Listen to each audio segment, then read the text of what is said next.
বিসমিল্লাহির রহমানির রহিম। প্রিয় দেশবাসী, ভাই ও বোনেরা, আসসালামু আলাইকুম। পবিত্র মাহে রমাদান শুরু হতে যাচ্ছে। আমি বাংলাদেশ সহ বিশ্বের সকল মুসলমান ভাই ও বোনদেরকে জানাই পবিত্র মাহে রমাদানের আগাম শুভেচ্ছা। পবিত্র রমাদান মাসে দেশের মানুষ একটু শান্তি এবং স্বস্তিকর পরিবেশে রোজা রাখবেন, সেহরি করবেন, ইফতার করবেন, ইবাদত বান্দিগি করবেন, এমনটি জনগণের ইচ্ছা, আশা বা প্রত্যাশা। কিন্তু দেশে এক অস্বস্তিকর পরিস্থিতি বিরাজ করছে। চারিদিকে শুধু ভোট ডাকাত আর দুর্নীতিবাজদের উল্লাস, উপেক্ষিত, অবহেলিত সাধারণ মানুষ, সাধারণ জনগণ। প্রতিদিন বেড়েই চলেছে চাল, ডাল, লবণ, তেল, চিনি, পেঁয়াজের দাম। নিত্য প্রয়োজনীয় প্রতিটি পণ্যের দাম প্রতিদিন করে একটু একটু করে জনগণের ক্রয় ক্ষমতার বাইরে চলে যাচ্ছে। এমনকি রোজাদারদের জন্য ইফতারের প্রধান অনুষঙ্গ খেজুরের দাম পর্যন্ত পরিকল্পিতভাবে বাড়িয়ে দেওয়া হয়েছে। হাসিনার দামি সরকার বলছে খেজুর নাকি বিলাসী পণ্য। এই অজুহাতে খেজুর আমদানির উপরে অস্বাভাবিক হারে শুল্ক আরোপ করা হয়েছে। দেশের মানুষের জিজ্ঞাসা, রোজাদারদের কাছে খেজুর কি বিলাসী পণ্য? সাধারণ ব্যবসায়ীদের অভিযোগ, বর্তমানে দেশে 110 টাকা কেজি দরে আমদানি করা খেজুরের শুল্ক দিতে হয় 140 টাকা। 120 টাকা কেজি দরে আমদানি করা খেজুরের শুল্ক দিতে হয় 210 টাকা। প্রশ্ন, খেজুরের উপরে এমন অস্বাভাবিক হারে শুল্ক আরোপ করলে বাজারে কি খেজুরের দাম কমবে? সুতরাং অন্তত রমজান মাসের জন্য হলেও খেজুর আমদানির উপর কি শুল্ক মওকুফ করা যেত না? প্রিয় ভাই বোনেরা, ফ্যাসিস্ট হাসিনার দুর্নীতিবাজ সরকার তথাকথিত মেগা প্রজেক্ট কিংবা ব্যক্তি বিশেষের মূর্তি কিংবা ভাবমূর্তি প্রতিষ্ঠা করতে গিয়ে বছরের পর বছর ধরে অকারণে রাষ্ট্রের শত শত কোটি টাকা খরচ করেই চলেছে। দুর্নীতির মেগা প্রজেক্ট কুইক রেন্টালের মাধ্যমে ভর্তুকি কিংবা ক্যাপাসিটি চার্জের নামে দলীয় দুর্নীতিবাজদেরকে কমপক্ষে 1 লক্ষ কোটি টাকা দিয়েছে। অথচ দেশের কোটি কোটি মুসলমানদের ইফতারের জন্য খেজুর আমদানির উপরে ভর্তুকি দূরে থাক, উল্টো খেজুর আমদানির উপরে অস্বাভাবিক হারে শুল্ক আরোপ করা হয়েছে। বছরের একটি মাত্র মাস যখন ধর্মপ্রাণ মুসলমানগণ সারাদিন রোজা শেষে অর্থের অভাবে হয়তো অনেকেই ইফতারের সময় একটি খেজুরও খেতে পারবেন না। এটি অন্যায়, এটি অন্যায্য। প্রিয় ভাই বোনেরা, গোশতের পরিবর্তে কাঁঠাল দিয়ে বার্গার বানানোর হাস্যকর পরামর্শ দিয়ে শীর্ষ দুর্নীতিবাজ হাসিনা জনগণের সঙ্গে মশকরা করেছিল। হাসিনা ভাইরাসে আক্রান্ত দামি মন্ত্রীরাও এখন জনগণের সঙ্গে মশকরা করা শুরু করেছে। দুদিন আগেই আপনারা দেখেছেন এক দামি মন্ত্রী রোজাদারদেরকে ইফতারের সময় খেজুরের পরিবর্তে বড়ই খাওয়ার পরামর্শ দিয়েছে। রাজনৈতিকভাবে চরিত্র হারানো আওয়ামী লীগের দামি এমপি মন্ত্রীরা জানে না সব জিনিসের দামি হয় না। বড়ই কখনোই খেজুরের দামি হতে পারে না। সারাদিন পবিত্র রোজা শেষে গরিব ধনী সকল রোজাদারদের কাছে ইফতারের সময় খেজুর শুধুমাত্র সাধারণ একটি ফল নয়, বরং এটি সুন্নত, এটি মুসলমানদের ধর্মীয় অনুষঙ্গ কিংবা রীতি।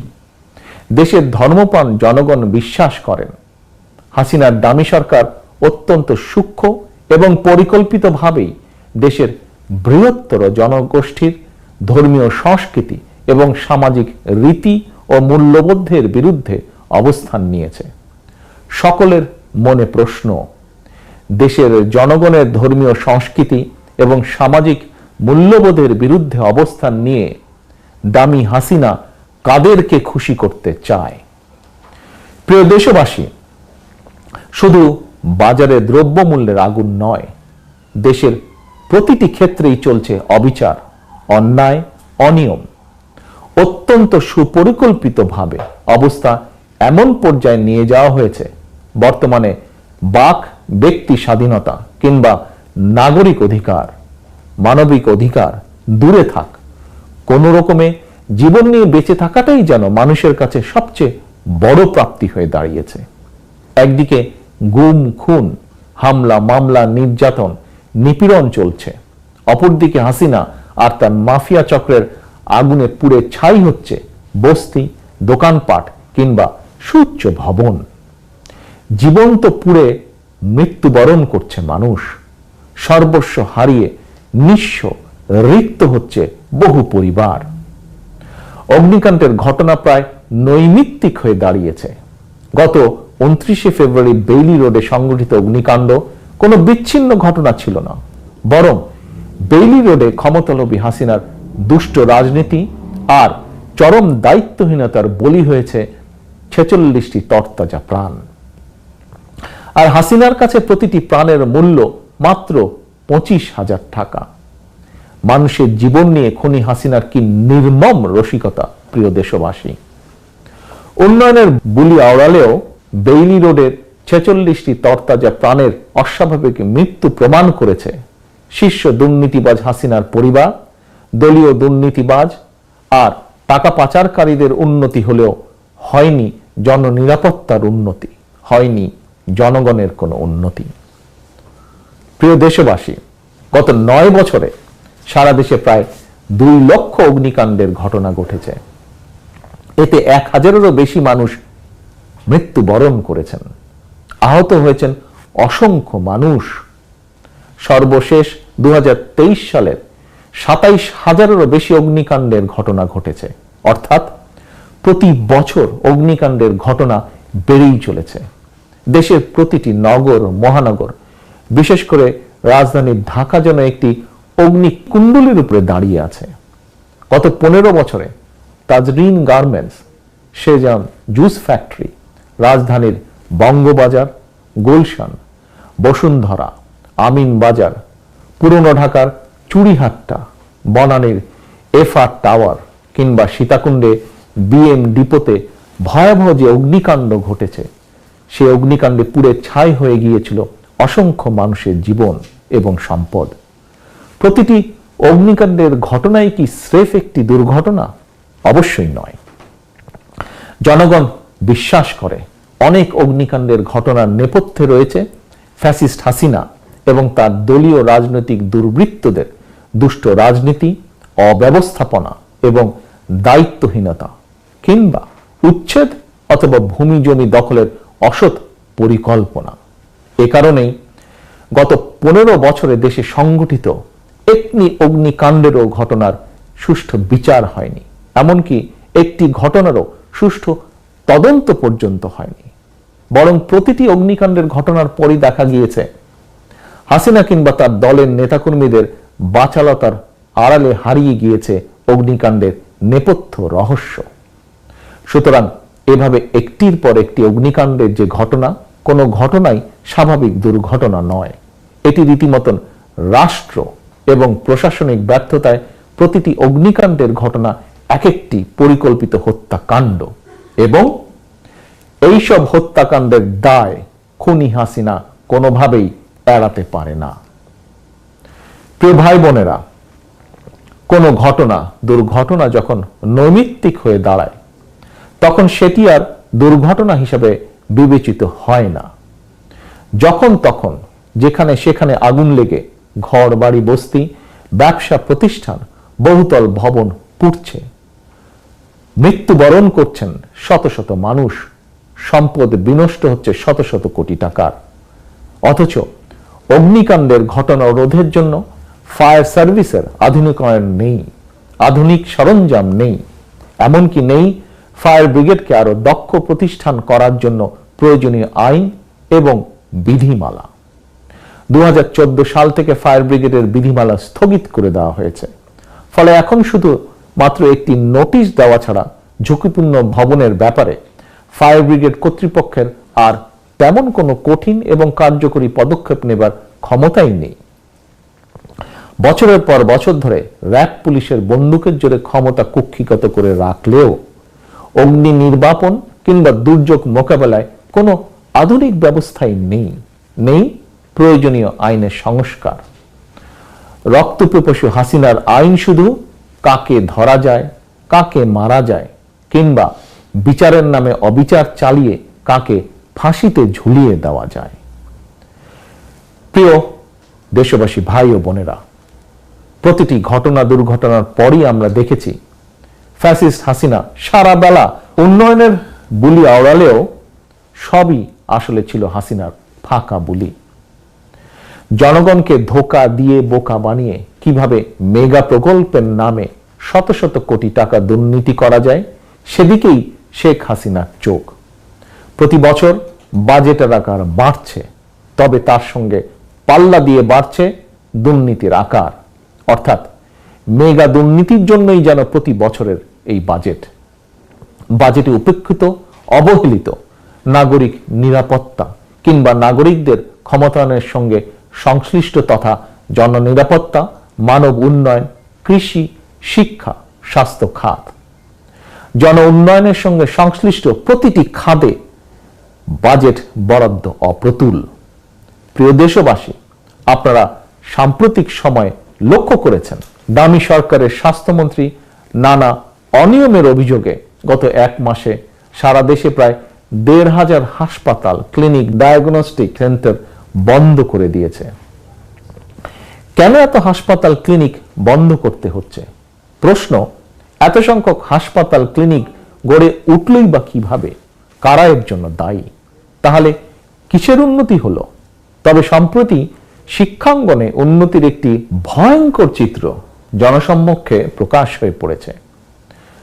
দেশবাসী, আপনারা সকলেই জানেন দেশের শিক্ষাঙ্গনগুলো এখন লগি, বৈঠা, রামদা আর পিস্তলধারী ছাত্রলীগের হাতে জিম্মি। আবাসিক হলগুলো পরিণত হয়েছে ছাত্রলীগের নির্যাতনের কনসেন্ট্রেশন ক্যাম্পে।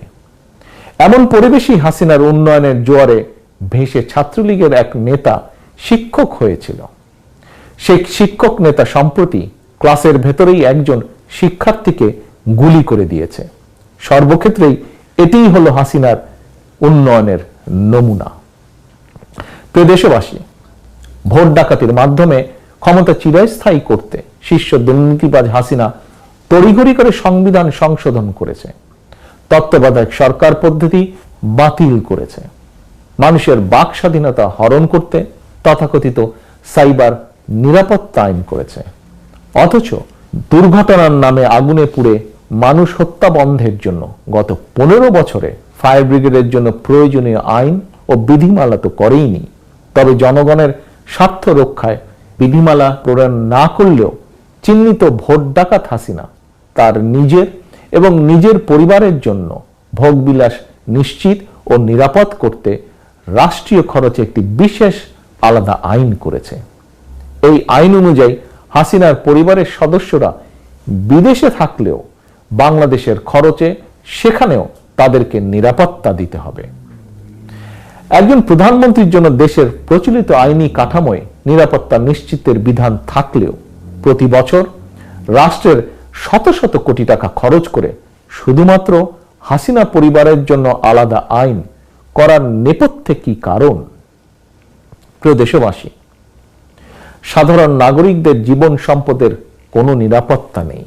জননিরাপত্তা রক্ষায় ফায়ার ব্রিগেডের আধুনিকায়ন নেই।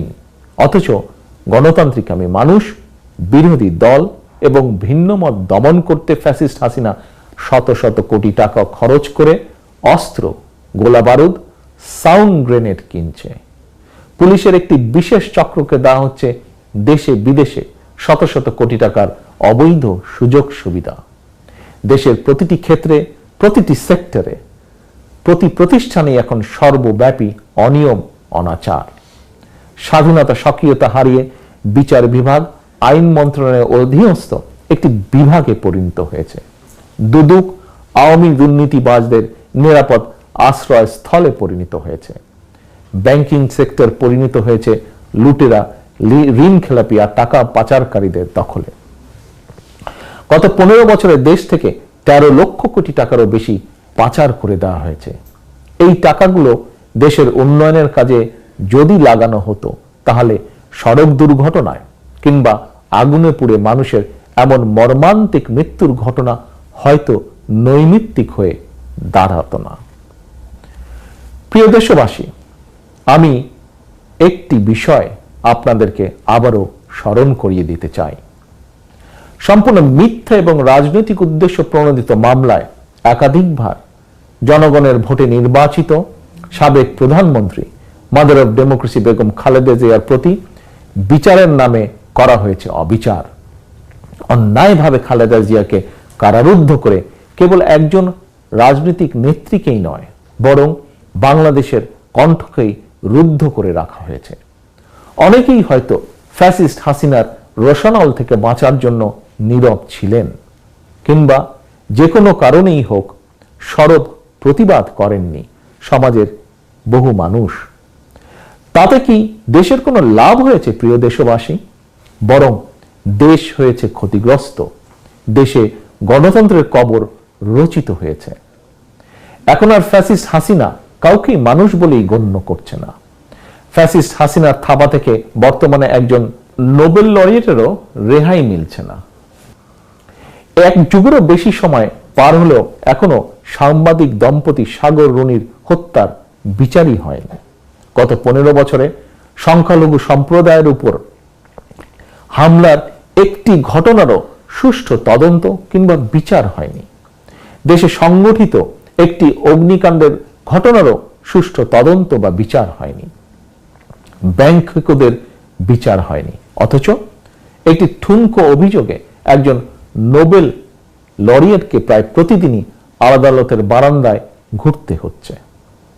প্রিয় দেশবাসী, mother of democracy Begum Khaleda Zia, Nobel laureate doctor Yunus, doctor Shahidul Alam, দেশের গণতান্ত্রিকামী জনগণ এবং ভিন্নমতের মানুষের প্রতি ফ্যাসিস্ট হাসিনার নির্মম আচরণ দেখেও এখনো যারা না দেখার ভান করছেন, কিংবা এখনো যারা হাসিনার অবিচার অনাচারের বিরুদ্ধে সাধ্য মতন প্রতিবাদী হয়ে উঠছেন না, আমি নিশ্চিত করে বলতে পারি চুপ করে থেকে কেউই নিজেকে কিন্তু রক্ষা করতে সক্ষম হবেন না। শেষে হাসিনার দুঃশাসনের কালে কারোরই কিন্তু রেহাই নেই। আপনি রাজনীতি করেন কিংবা না করেন, কেউই নিরাপদ নন আপনারা, আমরা। প্রধান বিচারপতি এস.কে. সিনহারও রেহাই মিলেনি। কারণ কি? কারণ হাসিনা এখন কেবল মাত্র একটি কলের পুতুল। হাসিনার ক্ষমতার নাটাই দেশের জনগণ কিংবা বাংলাদেশের সীমানার ভিতরে নয়। হাসিনার ক্ষমতার নাটাই বাংলাদেশের সীমানার বাইরে। সুতরাং আপনার কিংবা আপনাদের স্বার্থ দেখার তাবেদার হাসিনার পক্ষে সম্ভব নয়। এমনকি তাবেদার হাসিনা আপনার স্বার্থ দেখার সক্ষমতাই হারিয়ে ফেলেছে। প্রিয় ভাই বোনেরা, কেন এই কথাটি আপনাদের সামনে তুলে ধরলাম তার কারণও আপনাদের সামনে তুলে ধরছি। দেশের সীমান্তে বাংলাদেশের নাগরিক হত্যা, এমনকি বিজিবি সদস্যদেরকেও মেরে ফেললেও বাংলাদেশ প্রতিবাদ করার সাহসই হারিয়ে ফেলেছে। বরং দিন দুয়েক আগে দামি প্রধানমন্ত্রীর, দামি নিরাপত্তা উপদেষ্টার একটি বক্তব্য রীতিমতন বাংলাদেশের নাগরিকদের জন্য উদ্বেগজনক। এই উপদেষ্টা বলেছে তার বক্তব্যে, সীমান্তে মৃত্যুর ঘটনা হত্যাকাণ্ড নয়, সীমান্তের হত্যাকাণ্ড নাকি দুর্ঘটনা। প্রিয় দেশবাসী, দেশের এমন পরিস্থিতিতে আমি আমার প্রায় সকল বক্তব্যে একটি বিষয়ের প্রতি আপনাদের দৃষ্টি আকর্ষণ করেছি, আজও করতে চাই। কি সেটি? সেটি হলো দেশের চলমান যে পরিস্থিতি, চলমান যে সংকট বিরাজমান, এটি শুধুমাত্র বিএনপির একার সংকট নয়, অথবা এটি কোনো রাজনৈতিক গোষ্ঠী বা কতগুলো রাজনৈতিক দলের সমস্যা নয়।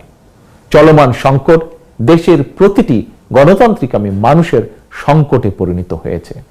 এই সংকট থেকে উত্তরণের একমাত্র উপায় ফ্যাসিস্ট হাসিনার কবল থেকে রাষ্ট্র ক্ষমতা উদ্ধার করে জনগণের বাংলাদেশে জনগণের নেতৃত্ব, কর্তৃত্ব প্রতিষ্ঠা করা। সুতরাং কোনো অজুহাত কিংবা ক্ষুদ্র দলীয় স্বার্থ প্রাধান্য না দিয়ে যদি আমরা ঐক্যবদ্ধ না হই, তাহলে হয়তো সেদিন বেশি দূরে নয় যেদিন স্বাধীন বাংলাদেশেও আমাদেরকেও হয়তো নিজ ভূমিতে নির্মম নির্যাতিত ফিলিস্তিনিদের ভাগ্য বরণ করতে হতে পারে। প্রিয় দেশবাসী, অতএব আসুন স্বাধীন দেশে স্বাধীন নাগরিক হিসাবে সম্মানের সঙ্গে মানবিক মর্যাদা নিয়ে যদি বেঁচে থাকতে হয়, তাহলে এই স্বাধীনতার মাসে দেশ এবং জনগণের স্বাধীনতা রক্ষার লড়াইয়ে আবারও রাজপথে ঐক্যবদ্ধ হওয়ার শপথ নেই। আমরা ঐক্যবদ্ধ হলে হাসিনার পতন সময়ের ব্যাপার মাত্র। আমাদের বক্তব্য স্পষ্ট, 7ই জানুয়ারি নির্বাচন কোনো নির্বাচন ছিল না। হাসিনার বর্তমান ডামি সরকার সম্পূর্ণভাবে জনম্যান্ডেটহীন এবং সম্পূর্ণভাবে অবৈধ। হাসিনাকে রাষ্ট্রীয় ক্ষমতার বাইরে রেখে নির্বাচনকালীন নির্দলীয় নিরপেক্ষ সরকারের অধীনে একটি অবাধ, সুষ্ঠু, নিরপেক্ষ নির্বাচনের মাধ্যমেই কেবল জনগণের কাছে জবাবদিহিমূলক একটি গণতান্ত্রিক সরকার প্রতিষ্ঠা করা সম্ভব। সেই লক্ষ্যেই আমাদের আন্দোলন চলমান। এই আন্দোলনে গণতান্ত্রিক জনগণের স্লোগান, বাংলাদেশ যাবে কোন পথে, ফায়সালা হবে রাজপথে। গণতন্ত্রের বিজয় সুনিশ্চিত ইনশাআল্লাহ। প্রিয় দেশবাসী, আল্লাহ হাফেজ। বাংলাদেশ জিন্দাবাদ। বাংলাদেশ